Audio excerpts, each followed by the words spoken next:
So the bad news is that there's probably a single best build in all of Splatoon Raiders. The good news is that it's insanely cool and fun to play.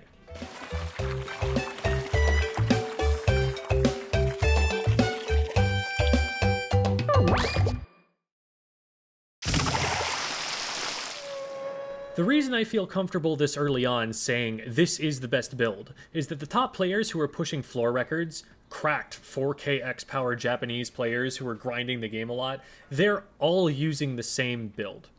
The current floor record at time of writing is, I believe, 919, but everyone who's even close is doing what I'm about to describe. It's not that other builds aren't being pushed, but they're making progress slower, and anyone who actually wants to make a record attempt, they're switching to this. If you're interested in this, I highly recommend watching Taro Taro's guide on the build, which I'll link in the description. It's in Japanese, but there's an auto-dub that I was able to follow very easily. It's a testament to how good of a teacher Taro Taro is, that even being translated like that, I was still able to follow it so well. I'm also going to link a few Twitter profiles of the players who are pushing floor records if you want to keep up with their progress in real time. That's where they're posting about it. And finally, I'm going to post a stream from one of the record pushers they put out 2 days ago, so you can see this build in action and figure out more about it than I have time to go into here. Okay, so what actually is the build? I'm very close to copying it, but the single thing that's most wrong about my loadout here is the single most visible part. This isn't the correct main weapon. Originally, I wanted to wait until I actually found the correct weapon, a Primo high-octane E-liter, but I still haven't come across one, and people were already asking me about the build, so I decided to just make the video now.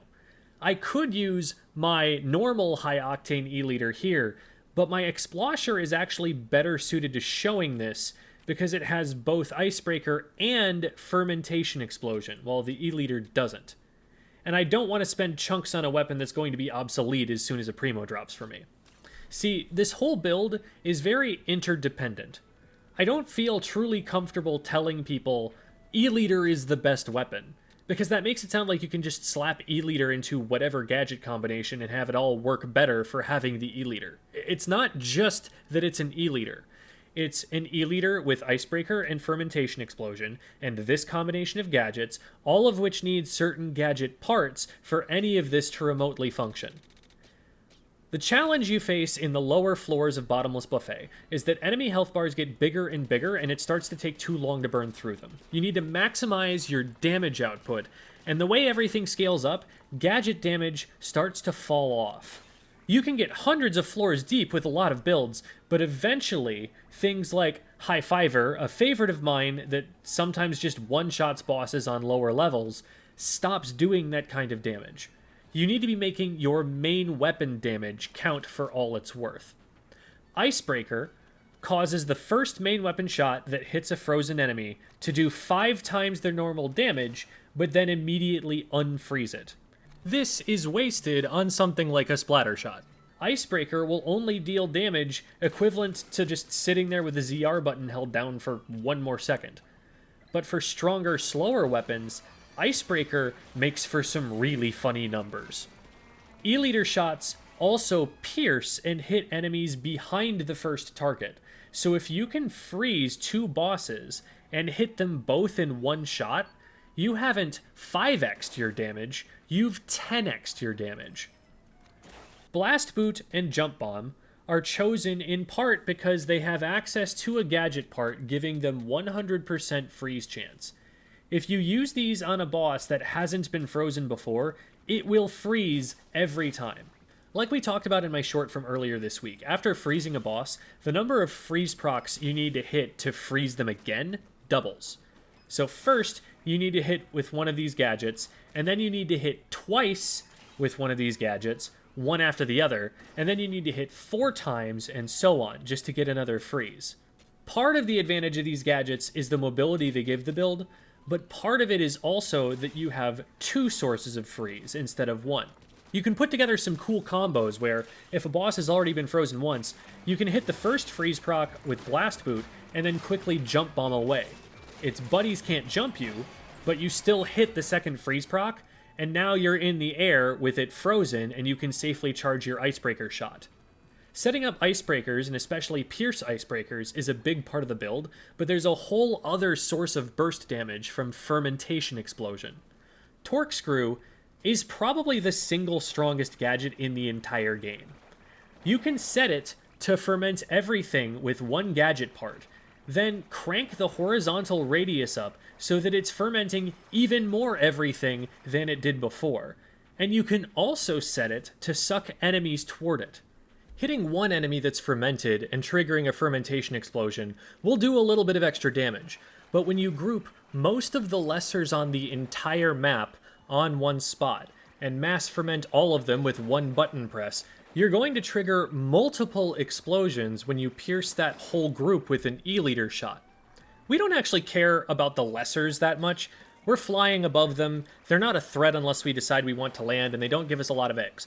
But we do care about chewing through boss health bars and firing one shot that both ice breaks a boss and pierces it, hitting fermented lessers nearby and setting off multiple explosions that all hit that same boss. That is how you get the most damage out of a single E-liter shot.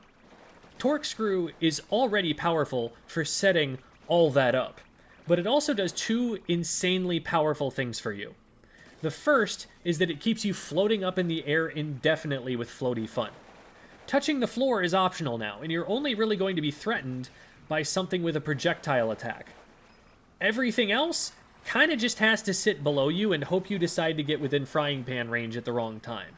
Even once the fan runs out, for one thing, you have jump bombs to keep you up for a while yet. Jump bombs that should have slow fall, by the way. Couldn't think of a better place to include this part. But the cooldown can be reduced to the point that you can just set another torque screw down before you're even forced to use a jump bomb. The other absolutely busted part of Torque is that it gets Mega Power Egg collection. Any Mega Power Egg the Vortex touches just automatically gets collected. See this Vortex horizontal area up perk? Remember how busted it was for fermenting everything? It's also busted for picking up all of the eggs. Now, as long as you keep all the fighting within your own little base of operations, you don't have to leave the air to pick up the eggs. Picking up eggs takes a lot of time away from shooting bosses, and that's time we can't afford to lose when the bosses have this much health. Lure them to your fan, and the fan does all of the collection for you. But Gem, I hear you thinking, surely you have to land on the ground at some point to refill your ink tank. That would be a huge flaw in the game plan of staying up in the air the whole time. That's why, on the jump bomb, we run ink resupply. Out of shots, use one of your rapidly recharging double jumps, and you've got more than a third of your ink tank back. It's so cool to me how all of this works together. Couple more quick pointers on how to get the most out of this. Firstly, grouping all of the enemies in the room on your torque screw isn't just a matter of staying with your torque screw to lure them there. You absolutely should do that, but even in solo play, you will still have the exploration bot, and Salmonids aggro onto that and attack it. When you place your torque screw down, also press the X button to call the bot into the vortex. That way, everything the Salmonids want to whack with frying pans is in that vortex, and they have nothing to distract them from walking into it. You're going to have to move from one group of bosses to another, one spawn point to another, one choke point to another. So as you move the torque screw, remember to also drag your favorite Deep Cut member along. Secondly, stingers specifically are tricky for chargers, most of the time, because no matter how much damage you do with a single shot, that only knocks one pan out from under them. That's true in Splatoon 3 Salmon Run anyway, but here we have explosive fermentation. If you drop the torque screw on a stinger, it ferments every pot individually. If you aim at the middle, the explosion is large enough that it hits every other pot, so you actually can just one-shot a stinger with your charger. Just remember that it'll require moving your torque screw, so moving your base, over to the stinger. And stingers often spawn in inconvenient places to reach, so you'll have to make a risk-reward call about whether it's worth that much of a commitment. This isn't a complete guide to every aspect of the build, Taro Taro's guide goes more into the relics to choose, what amount of what gadget part is optimal, that kind of thing. So if you want more of that, go watch his guide. But I hope I've at least given you enough of the overall idea of how this works that you can start putting things together and figuring out how you want to use it yourself. As you can see, I've been running it on Explo. And if you haven't gotten that high octane yet, I could see something similar working for Dynamo, Bleach Charger, Blaster, a lot of different weapons to some degree. The heavier the weapon hits in a single shot, the better this is going to work.